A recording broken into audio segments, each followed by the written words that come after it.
So I'd just like to welcome everyone to the AIMHO 365 webinar, Housing for Everyone, Promoting Universal and Inclusive Design in Residential Environments. And this is presented by PC Call and Kurt Hoppola. My name is Sam Cole, and I'm from the AIMHO 365 committee. We'd like to send a big thank you out to both PC and Kurt for helping develop this developing this presentation and offering to share this knowledge with the entire region. We'll be taking questions during the presentation using the chat feature located on the right-hand side of your screen. If everyone logged in can test this chat feature by typing in your campus name as well as how many attendees are viewing with you today, we'll have a good count of how many people were present at this webinar. This webinar is also being recorded and uploaded to the AIMHO 365 YouTube page. The link is available through the aimho.org website if you'd like to view it at another time. Please be checking the aimho.org website often for future webinars as well as to submit webinar proposals. And at the end of this webinar, there'll be a brief survey. If you have time and don't mind filling it out, we'd greatly appreciate your feedback. Again, a huge thank you to Kurt and PC. And if you guys want to go ahead and take it away.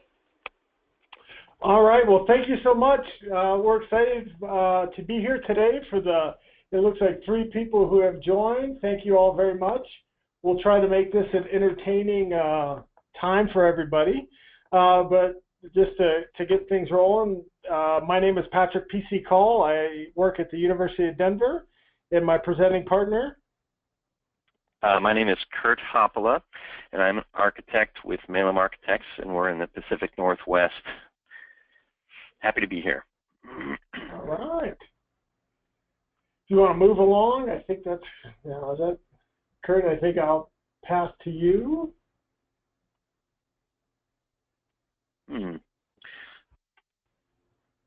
Are we not moving? I'm trying to advance it, and it is not advancing. Why is that? Gotta love technology. Already, yeah. Let's try it again.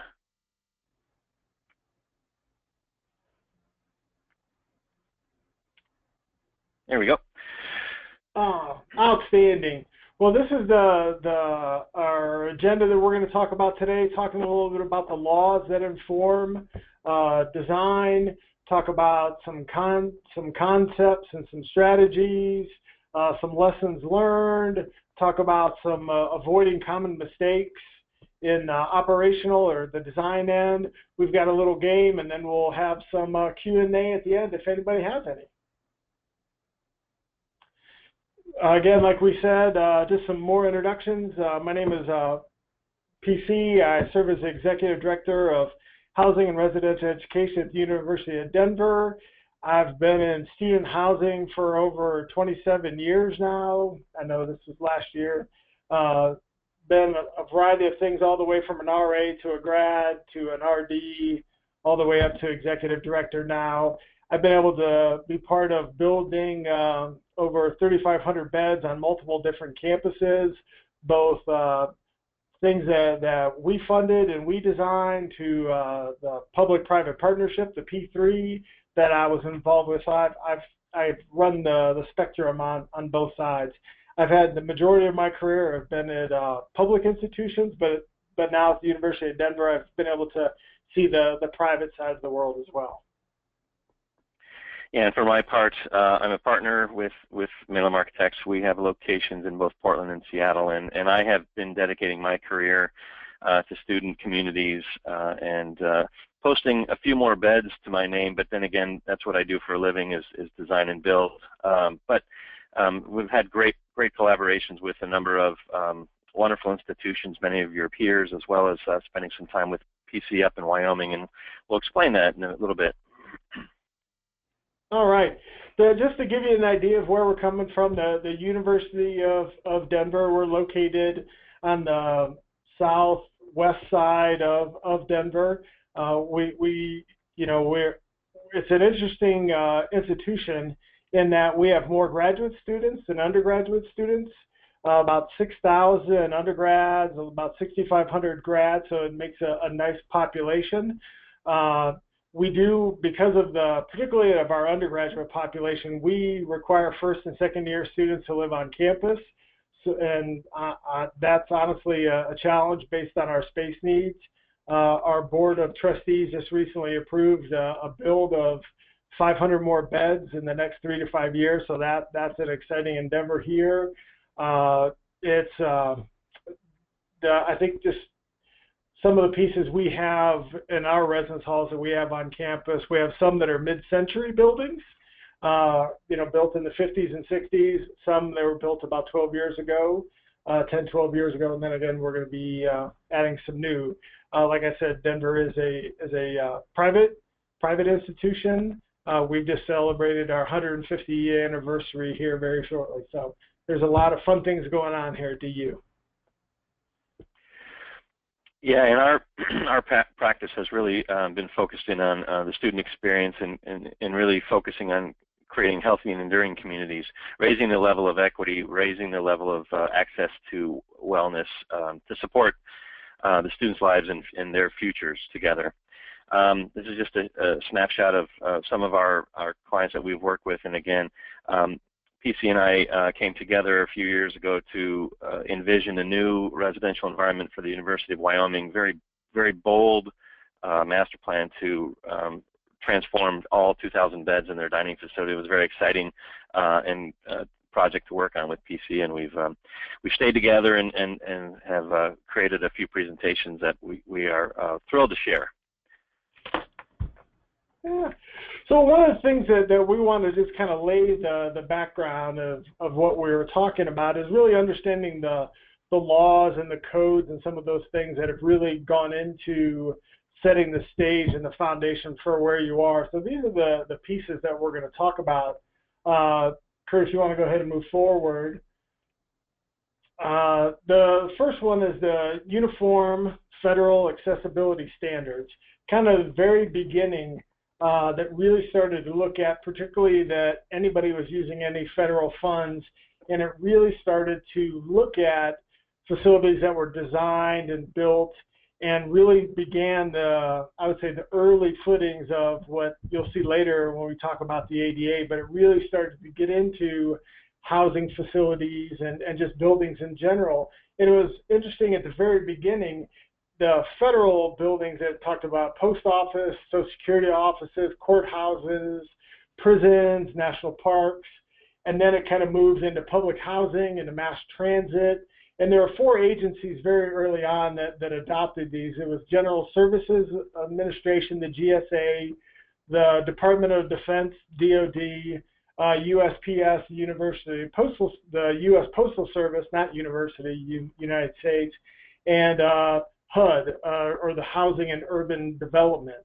Really were about setting these early standards for design and really trying to make things accessible for people, which then led on to the Section 504 Rehabilitation Act, which was really, it wanted to extend to really include folks with disability, both kids and adults and children.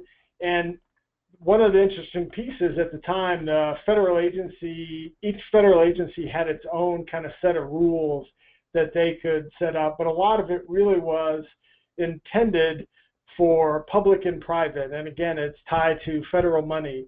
And it was really kind of the first time that federal rights, civil rights, were associated with folks with disabilities. That they definitely became active and seen as a legitimate group, so to speak, by the government in the civil rights movement that was going on at the time. Yeah, and I think one of the big takeaways here for universities, especially private institutions, is that if you have any students that are receiving federal funds, the Section 504, also applies to you. And I think that's been a bit of a misnomer, that because you're a private institution that you might not have some of these layers of federal guidelines. But in fact, you do, simply by the fact that students are receiving those federal funds. Yep. So moving on next, fair housing, which I think a lot of us are very familiar with, but it really was part of the Civil Rights Act, and I think sometimes people lose out on, because it really was about prohibiting discrimination, whether it was a sale or rental or financing of any sort of housing pieces based on race, religion, origin, natural origin, sex, or anything along those lines. And again, as it talks about anything larger than 4 units.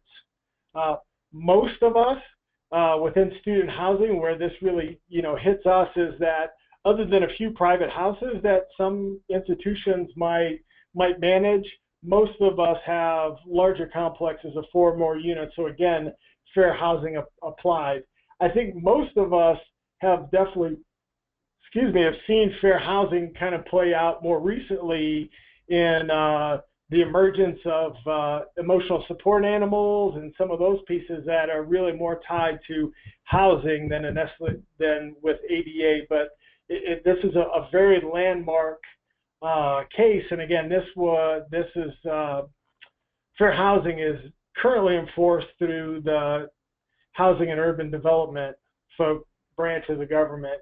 And again, it really kind of set that stage and was the last major piece of the civil rights legislation that got passed. Moving on, the American with Disabilities Act, or the ADA. I know the one thing that just surprises me beyond everything is that it was only in 1990. And to me, that does not seem too long ago. For some folks, it was like yesterday. But it just amazed me when I think about this. Our nation's first comprehensive civil rights law addressing the needs of folks with disability and prohibiting discrimination wasn't passed until 1990. So it really hasn't been around that long. And as we know, it is an act that has definitely continued to change and really kind of mold how we do different things on campuses. And at the same time, a lot of grandfathered buildings and some different pieces. And then good old Title IX, when it came out in 1972, most everybody in the country really focused on sports, like you kind of see listed here. But as we all know now, there were some other pieces in there as far as the discrimination about sexual harassment and sexual violence and some different pieces that were all part of it going back to 1972. But even if you were to do some research, the things that pop up really early on all had to do with equalizing sports at colleges between men and women. It really wasn't about some of those other pieces until exactly the Obama administration and Vice President Biden really got involved and said, hey, this has been on the books for a long time. You all haven't been doing it right. Dear colleague, get your act together. And if you don't get your act together, we're going to come talk to you. So it definitely is a piece that's been around for a while that really talks to the equity and inclusion and a lot of the pieces that universities have tried to do, or some haven't, but to really kind of put things together. So one of the big takeaways from a design standpoint is everything that we just talked about are really civil laws. They're civil rights. And it has nothing to do, in a way, with building design. Building design is you're meeting certain standards that the ADA sets, or the ADAG, the design guidelines, and you have to meet those to get your permit and build your buildings, and that's all well and good. But what we all need to remember is that we are talking about equity as it relates to civil rights, and it is the responsibility of not only your architect and your contractor, but your owner to make sure that we are meeting the highest and best standards for equity and inclusion in design for your residential environments. So that's a reasonable segue into talk about some of the concepts and strategies that we are using to really support equity and inclusion in our built environment. So I'm going to spend a little bit of time talking about some concepts and then some actual design guidelines that we will that we use and that we want to share. So the big concept here is really one of overlapping strategies. We want to create an environment where there's clarity in all of these subcategories: ambulatory, visual, and hearing. And the built environment plays a huge role in making that clarity come to life and be supportive, whether it's moving through spaces, understanding color and texture, and even minimizing the unknowns, the hidden corners that a building might offer without paying attention to that enhanced clarity. So that's our target. So when we think about overlapping strategies in the ambulatory range, we really do need to pay attention to clearance and approaches for students with movement challenges or movement impairments. And so reach ranges, the travel distance to spaces and places and elevators, making sure they're unobstructed movement, and transitions, which is a huge issue, transitions from room to room, and we'll talk about that later on in our presentation. This is an example of one of our projects, but you can see there's a level of transparency and a level of clarity for students with mobility challenges to be able to navigate this, what is a university office environment. And so it's just one example of how that can be done in an elegant way. When we think about the visual spectrum, we need to pay attention to texture, even auditory clues, and glare, because we're not only talking about students or a campus inhabitants that are blind, but those that may have visual challenges, not just the blind community. And so continuous paths, texture that allows students to understand where they are in the environment, and even using Braille as part of a communications tool. Here is an elementary school, and while that's not important in terms of residential design, it's a very clear path for navigating this space, and students that are using canes and using a technique called shorelining can very easily navigate through a delightful corridor with some jogs, but not present challenges and barriers to movement through this space. When we think about hearing in the auditory spectrum, again, we're not just talking about students that are deaf, but students that have hearing impairments. And once again, some of these themes about transparency, reduced glare, and even vibration generation are interesting clues for the deaf community and the hearing impaired community to navigate space. I think glare is an interesting one because you would associate glare with people that are, have sight, but only sight. But when you're talking about the deaf community, they have an intense day using their eyes to communicate, using American Sign Language, but also to look at the spectrum of the world. And so glare has a bigger impact on students in the deaf community than students that have the use of hearing. And so glare becomes important and contrast becomes important.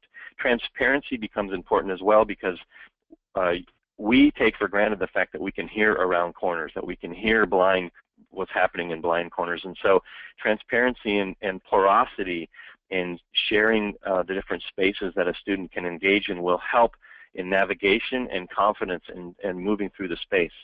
This is an example of an International Living Learning Center at Oregon State University, and you can see the level of transparency in this environment, transparency into the community kitchen down below, transparency into this conference room, classroom above, transparency and movement through the corridor and the stairs.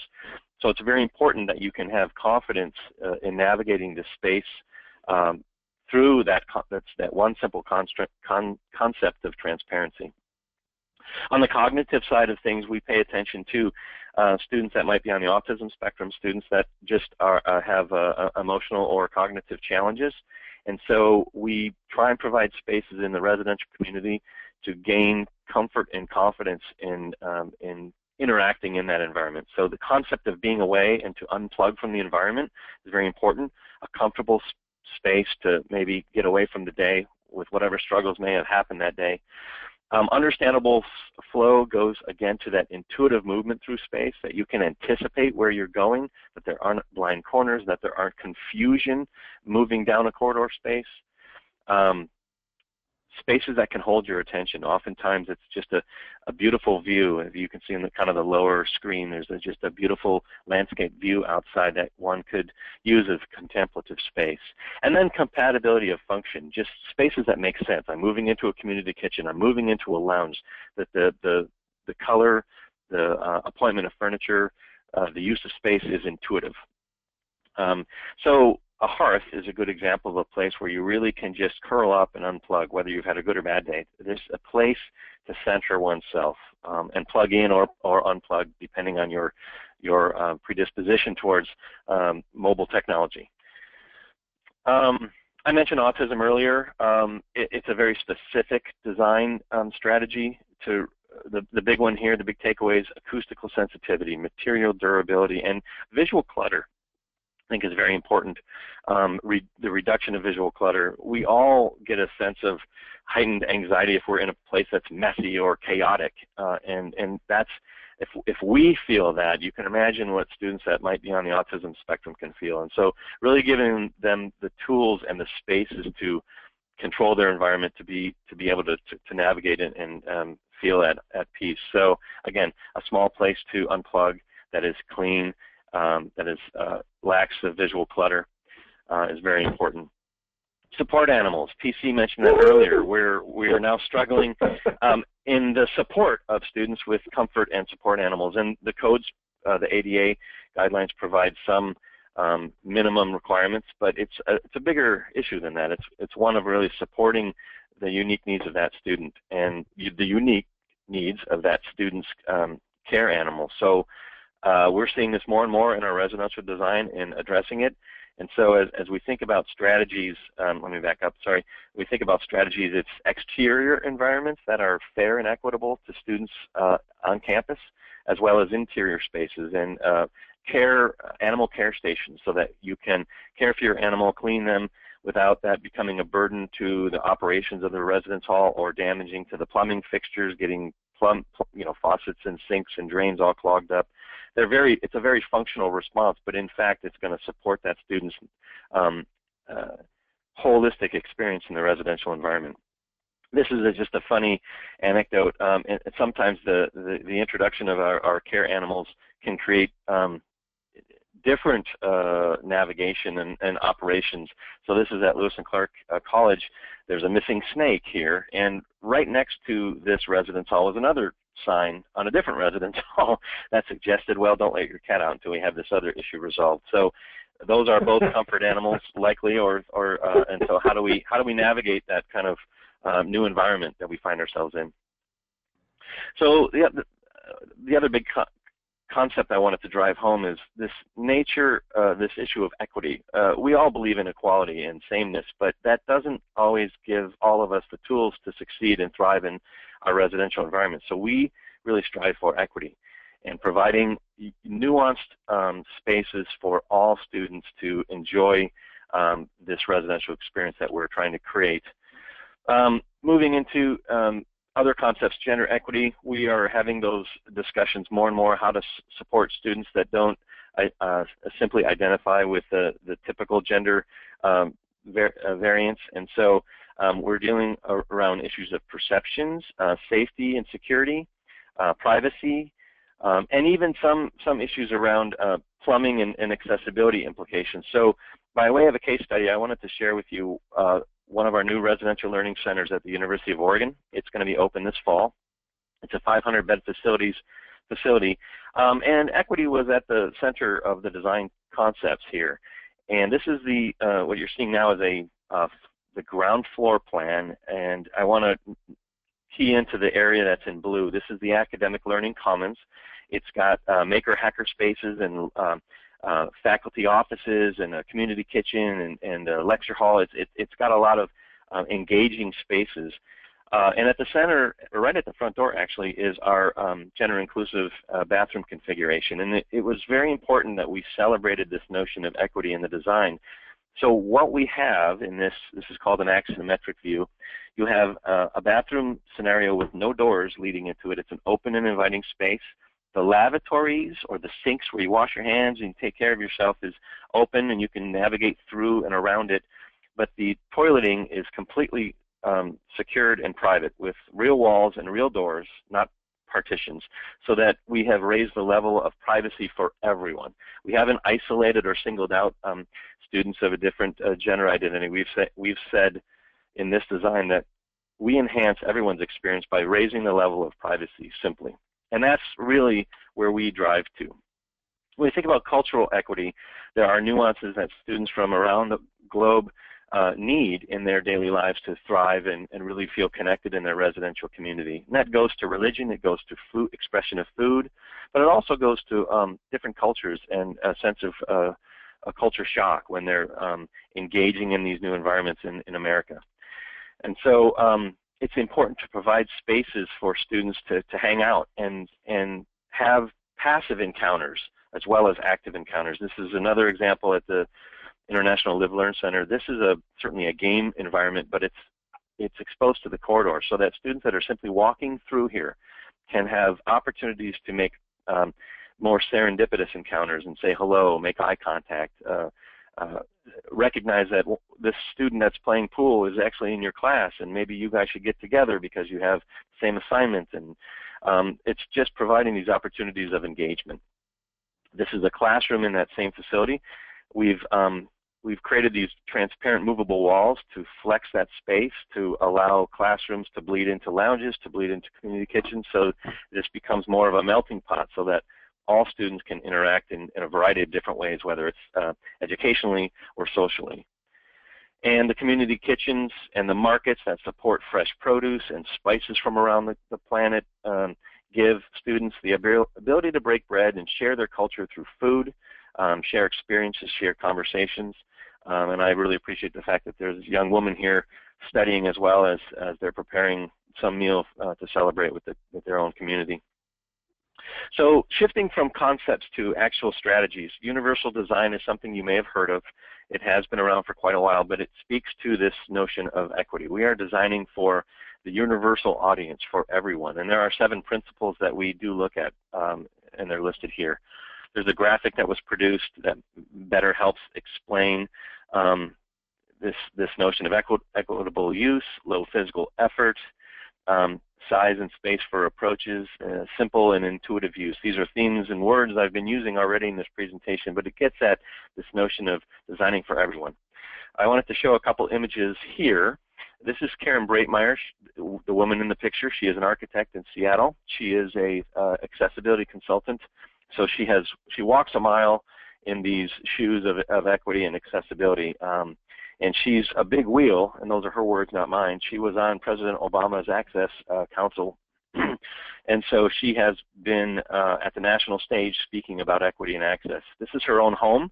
It is designed with universal principles. I'll point out her sink and her dishwasher. The controls on the dishwasher are forward. That's pretty typical, but she's got a clearance under her sink so she can access that. Her cooking island has 2 levels to support more equitable use. It's an open plan, which is a contemporary design, and it happens to be gorgeous as well. Here's some more photographs of her office, her living room. That's her daughter in the background in the upper left. Thresholds to go out into a outside patio on the master bedroom and the bathroom. And you can see, again, the bathroom's got clearances and different levels where she's mounted lavatories and sinks and things. So just being thoughtful about universal design can still produce beautiful, elegant spaces that will enrich that student experience. Oh yeah, one more about the washer and dryer. Deaf space. This is another design concept that was developed at Gallaudet, which is a university dedicated to the deaf community. Deaf space design guidelines are part of our practice in our office, and we look to use those in simple and elegant ways to create spaces that are easily navigable for those on the deaf spectrum. This is the website. You can go to Gallaudet and type in deaf space, and you'll get to this web page, and you can learn a little bit more about the principles. But the bottom line is this notion of visible transparency, appropriate travel distances, because again, students are having conversations with their hands. They're interacting in a more intensive way, and so clear lines of sight, clear peripheral vision, even the color of the wall. There are certain tonal values of skin tones that promote best contrast for American Sign Language. So students of all colors, the wall surface provides best contrast.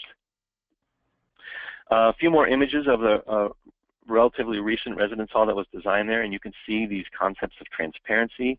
The the corner window in the community kitchen. In the upper left, lower left, it's a close-up of the community kitchen. It's very open. The upper right, students and maybe a faculty having a conversation. You see how much width in the sidewalk that they need to continue their engaged in life.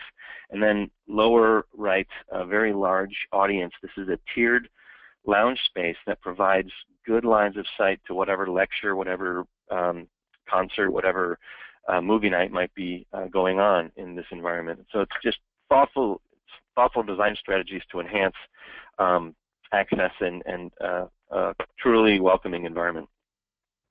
On the autism spectrum, there are some examples that were produced at Arizona State called, let me move right to it, Advancing Full Spectrum Housing. It was developed more conceptually for housing, not necessarily for residential student housing, but we use these themes as well to think about how our bedrooms and how different spaces can be thoughtfully designed and laid out to create comfortable spaces that are intuitive, that are lack all of the clutter and chaos that might distract from a positive living and learning experience. I'll call your attention in the lower right to that living room. It's a beautiful living room, but you can see just how clean that ceiling is. It's not peppered with sprinkler heads and light fixtures and exhaust vents. It's very clean.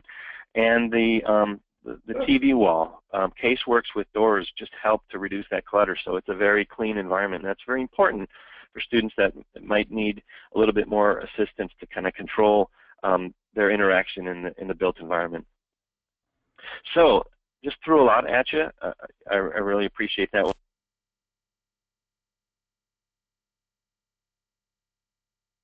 All right. Did everyone just hear that? I did. Okay. Well, let's shift gears now.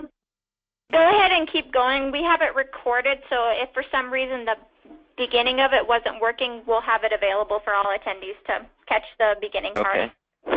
So I potentially was just talking to myself for a half hour. Well, we can hear you. So I don't know good. if everybody else could hear you as well, but we'll just continue. Okay. All right. So we are, oh, wow, I see at 11:34, attendees are saying they can't hear your audio. Yeah.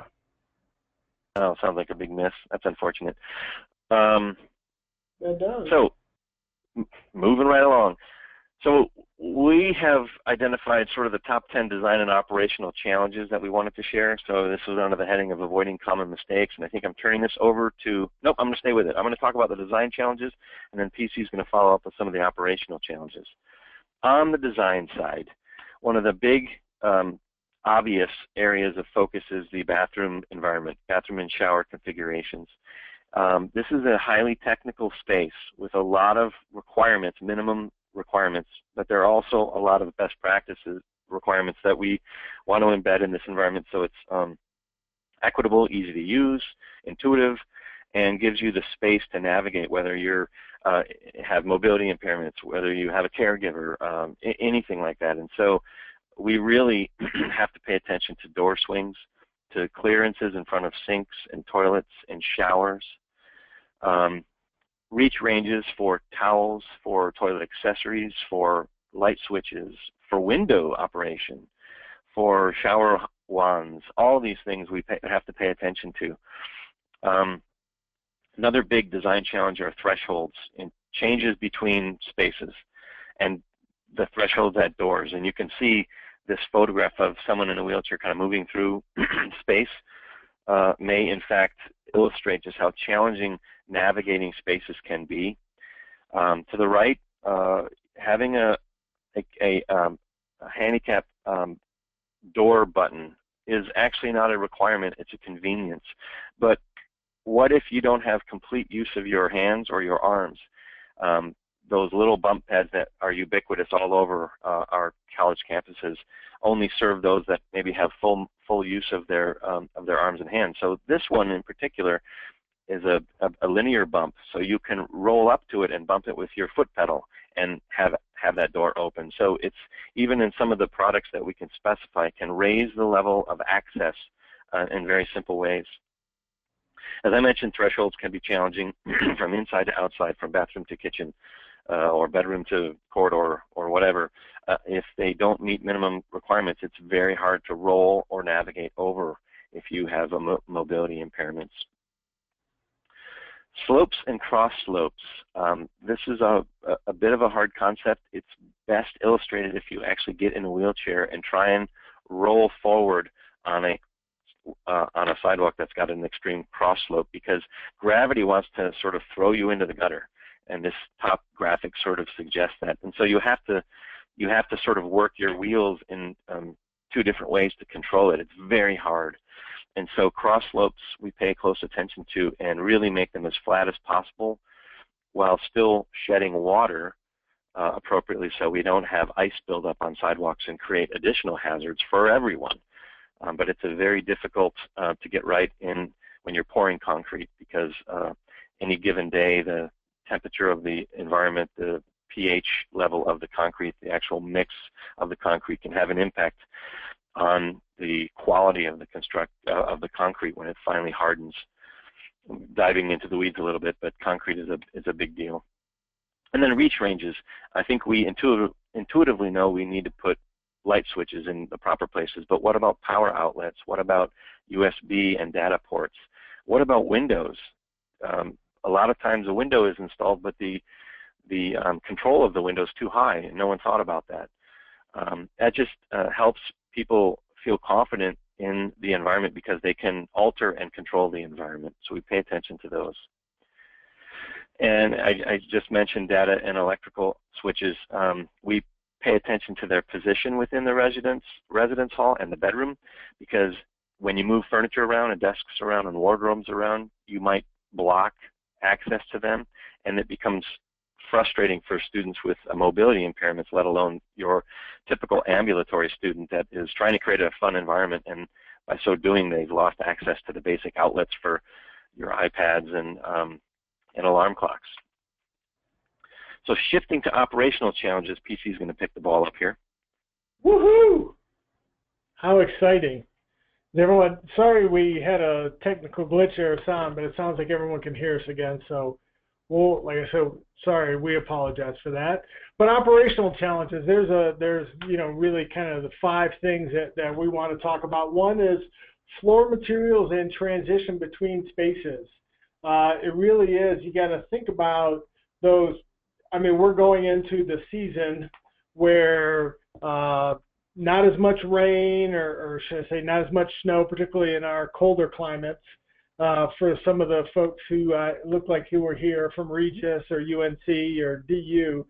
We've definitely had our recent share of hail, but you really need to think about those maps coming in. And I'm not sure, where are you, Kurt? I am. No, I'm still here. Can you hear me? Yeah, I just lost the screen myself, so I don't know where we are. Let me pull it up again. Okay, it could be me. Who knows? My apologies. No.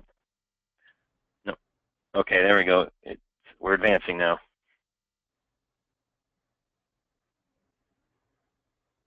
PC, you there? Yep, for whatever reason, there we go, floor materials and transition.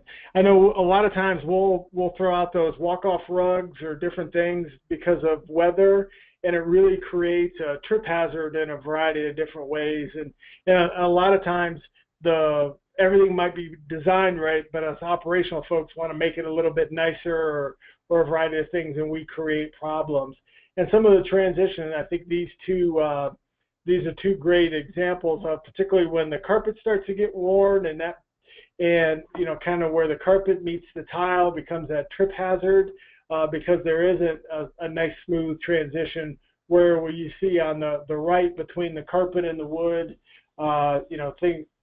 it's just, again, you can get into the specs, but we just need to be very cognizant. And if you kind of look for some of these issues on a regular basis, for some of you in the operational end of the business, you see these things, but a lot of times I find that our folks in the residence life staff and different things, they're not seeing it quite the same in that transitional piece. So moving on to the next one. Sorry. There we go. That's okay. Just wayfinding and signage is one of those things that a lot of times where people will place it, and a lot of ways it's where they won't place it.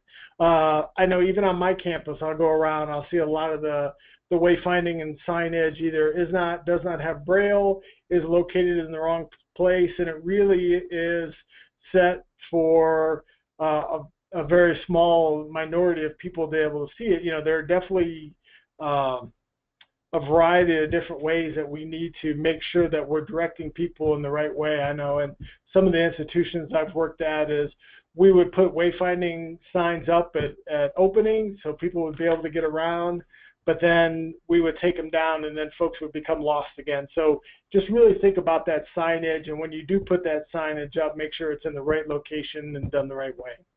Moving on to the next piece, I can't tell you the number of times we do it to ourselves of there needs to be specific heights and depths of a variety of different things, whether it's a mirror or the towel, because I know Kurt and I have talked about, you know, on the facilities end, you know, we have X amount of budget, and if Grainger or one of these other companies wants to give us a great deal on paper towels, dispensers, or soap dishes, or a variety of different things, sometimes we'll make fiscal decisions that will unintentionally make accessibility very challenging, because either it will stick out too far from the wall, or it'll be too close or too far in. It just that sometimes we created ourselves. Right. Moving So on. the example, Yep. these arrows here, I just want to interject because they're kind of technical. I think the mirror is self-explanatory. It's really mounted too high for students or individuals that are in a wheelchair to use. So that's a barrier. The upper right is really showing that the toilet paper holder was mounted too far away from the toilet, which is obvious, presents problems for people. And the example that you gave, PC, the great deal on the big, fat, amazing paper dispenser, it sticks out too far from the wall and becomes a protruding object for students that are with visual impairments. They could run into it. So sometimes a good thing can inadvertently create barriers in the environment. Yep. And again, another one that I've seen on numerous campuses that will want to put a drinking fountain or a variety of different objects that will get in the way. Like in this, the lovely drawing here, it makes me think of Stan Lee. You know, that's when I look at it, that's who I see. But you know, walking into things that are sticking out into the pathway. The example, and I think this is one that's fixed, but you could see it whether it's in trash cans or you know, brochure racks, a variety of different things people put out where they think is a good place to put it, but really what it does, it blocks the thoroughfare, so to speak, of where folks are walking. I think this picture is a great example. On the bottom, if somebody was walking towards us and took a right there, they could easily, particularly if they're using a wayfinding type implement, they wouldn't be touching those drinking fountains until it hit them in the midsection. So I think, again, good thought to put those there, but is that really the best place to put them? Exactly, the path of travel. I think these are to really think through whether it's plants or trash or whatever, is that sometimes we add additional piece because we think the area needs it. It would be a great thing to have. We'll put it there, but it will then, again, and I think most of the time, I use this example particularly of the elevators. I don't think they're intending to make it difficult for folks who need to hit the buttons, who might have a variety of different challenges. They're just trying to fill up space and not thinking through. They're creating barriers when they don't need to.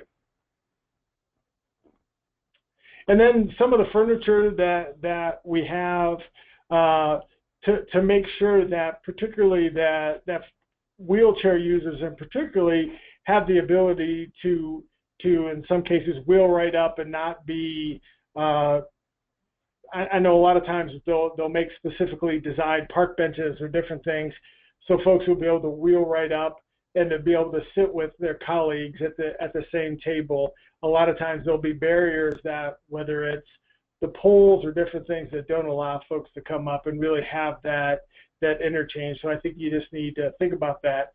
And then I think the other thing is we've seen too where people stuff too much furniture into a space, and then that takes away the pathways for folks to get around. And I think that, you know, again, if we were in person, we would have a little fun game show. Some of the things we're talking about, and this is kind of a fun thing, is that name that barrier. What we are going to do is we're going to go ahead and go through this, and what we would say is that as we kind of throw out a picture, if you want to throw in, you know, on the chat line to say, hey, I think it's this, I think it's that, this is what I think the barrier is. Again, there are no prizes other than self-satisfaction to know that you got it right. So with that, let's go ahead and go to our first name that barrier, Kurt. So anyone want to take a shot at what this would be? I see everyone quickly typing. I think this barrier would be the trash can. Can't get to the elevator button. Yep. It's just what PC described earlier. In fact, it was the same image. So we're easing into the waters here, but an inadvertent good idea that just creates an unfortunate barrier. Yep. Let's move on to the next. So what is this one? What barrier exists here that we should be mindful of? Well, what I would throw out there, Kurt, I think it's you can't get into under the sink. Yep. You got it right. Of course, Yep, I know we need the to answer. provide clear floor area under the sink so that students can access the sink and use it equitably. Yep. This one's a little trickier. What's wrong with this picture? Again, what I would throw out there, I think it's the soap and the towel dispenser. And potentially the mirror. What did I get right? Did I get it all right? Yeah, the that? paper towel dispenser may in fact be too high. Yeah. The soap dispenser is positioned in a way that is very difficult to depress that little lever to access the soap. It's much easier to push in a forward motion than a side motion for just about everyone, but especially those with some upper body mobility challenges. And so this probably meets code, but it might not be the best practice approach in mounting the soap dispenser. All right, how about this barrier? You've seen it before. Yeah, I would say, Kurt, I think it's the drinking fountains and the mat. The mat could be a trip hazard, and the drinking fountains are sticking out from the wall. Well, certainly, water fountain is not blocked by a wall. Water fountain not blocked by walls. Somebody typed in. I think you're circling around the right answer. It's that protruding object. If you were blind and you were using a shoreline or using a cane, you could potentially run into it. The other thing is that it's the secondary barrier. It's actually in the path of travel to the restroom, which is a kind of an architectural technical issue, but it's very real, especially in an emergency situation. So it's kind of got two barriers. So this one's a fuzzy picture, but you can see what it is. So the question, again, is name that barrier.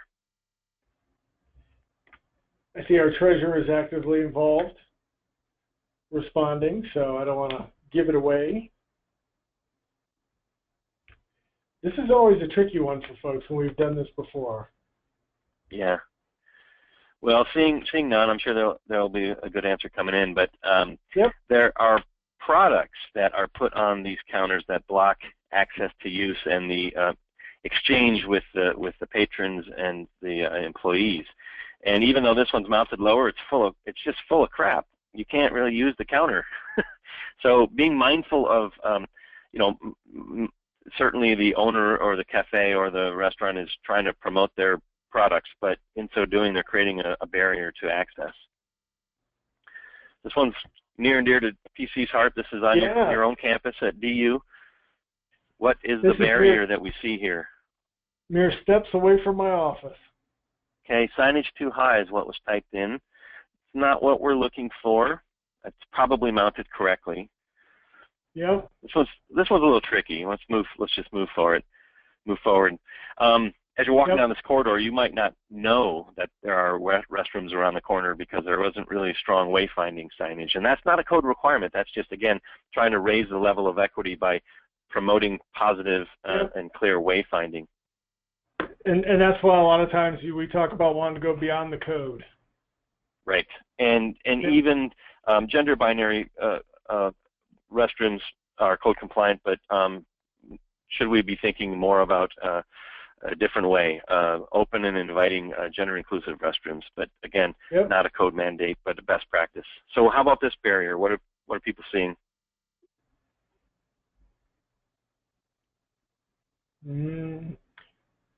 I should be singing like doo, doo, doo, doo. I don't know if that's the right game show. Leg comes out too far. Yes, indeed. Yeah, it's in the clear area, so your pedals would potentially hit it. And the sad thing is, this is a manufactured piece of a manufactured bench. Wherever this is, bought it and set it here, and it probably had an ADA label on it saying it was accessible, but it really isn't. So buyer beware. They're out in the industry. There are lots of products that might say they are ADA compliant when they're actually not. But there's no regulatory agency out there that tracks whether the labeling is correct or not. Yep. So we probably got to keep going. This one's a hard one. I'm not even going to ask the question. Most people in the past couple of times we've presented this couldn't get it, and it's because it's difficult to understand. It's just a lot of visual and audible stimulus. So if you're someone with a cognitive or emotional challenges, this could be a very difficult environment to navigate. Sometimes it's necessary. This is a move in, move out day, right? That's going to happen. But being aware of how one could be more equitable in those crazy days for students that have different challenges. So this is a little bit of a storyline. This is a Safeway near my office. I shop here a lot, and every time I go there, I go up the elevator and I see products displayed that really are in the way of accessing those elevator buttons. And so in this particular instance, I talked to the manager. I'm kind of a nerd about this, and I went and talked to the manager and said, hey, you're really creating a barrier to people that have mobility challenges. Oh yes, okay, sir, we'll change that. I go back like a week or a month later. They did change it. They put something else in the way, and I made note of that. And then upstairs, when you go to the garage, there's trash cans and cigarette containers there in front of your access. So they really just don't seem like they want you to come shopping at their store. And every time I go here, I send PC another image because they keep doing it. So what's the lessons learned here? I go back to my good friend Morpheus, and remember in the movie The Matrix when he offered the red pill and the blue pill. And I think if you're paying attention to equity and living equity in your daily life, you will see it and see the barriers everywhere. Your eyes will be opened to the barriers in society, and you'll never be able to go back, just like Neo couldn't go back once he took the red pill, or which I don't even remember which one he took. But that's the point in the lessons learned here. It is your job to be advocates for accessibility and equity in your residential environments. TC, you want to pick up? Yeah, no, absolutely. Again, we talked about you need to kind of know where you're coming from, know where the law is, where the standards are, what the best practice. I know a lot of times I'll get into on the different campuses I've been on is to say, this may be the bottom line of the code, but to be equitable and inclusive of everybody, we need to take it up to another level and to do that. And again, whether it's in the design, if you're opportunity to build something new or to renovate, you really need to think on this bigger, broader scale and take in all the different pieces and really, again, look to create things that are universally design that are going to make everybody's life better. And it's truly one of those things that, you know, I know we've talked about this, is ignorance is bliss. But once you know and you start seeing these, you see them everywhere. You're like, oh, I can't believe that this has happened or that's going on. So you really just need to, if you just kind of take the time and look and to see, it'll definitely change your perspective, and then you'll be able to go around and you'll be more informed to be able to make your environments better for your students and your staff and your community. So I think we've got some time for some questions. Hopefully we've raised a lot of questions.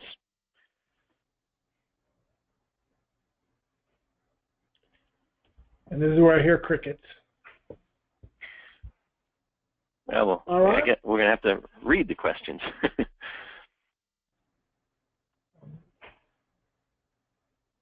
I'm in the question phase, and I don't see any questions. Did I miss them? Huh. So that's a good question. Is there a standard checklist available for us to review our facilities? I would say there really isn't. The ADA doesn't have a checklist for owners,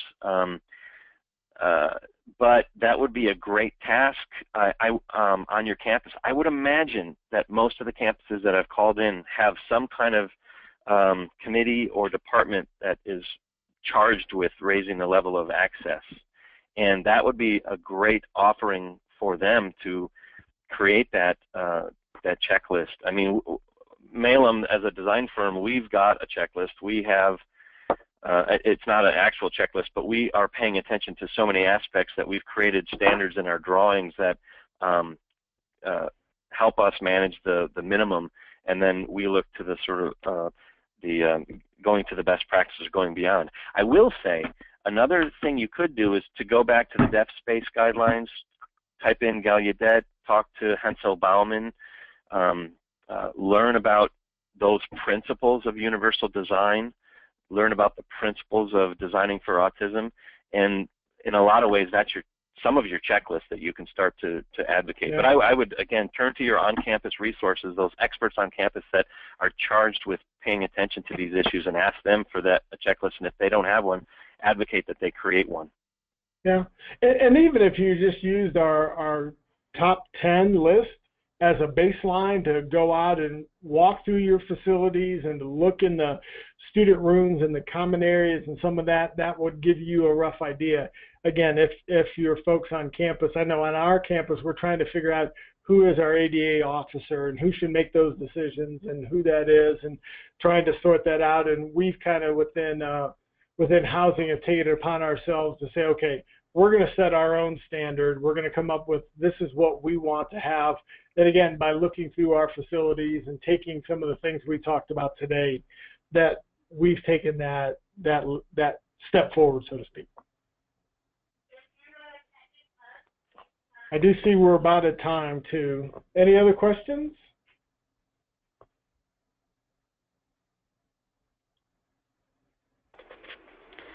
I think that might be it. So we just want to thank PC and Kurt for taking the time to share your knowledge in this area.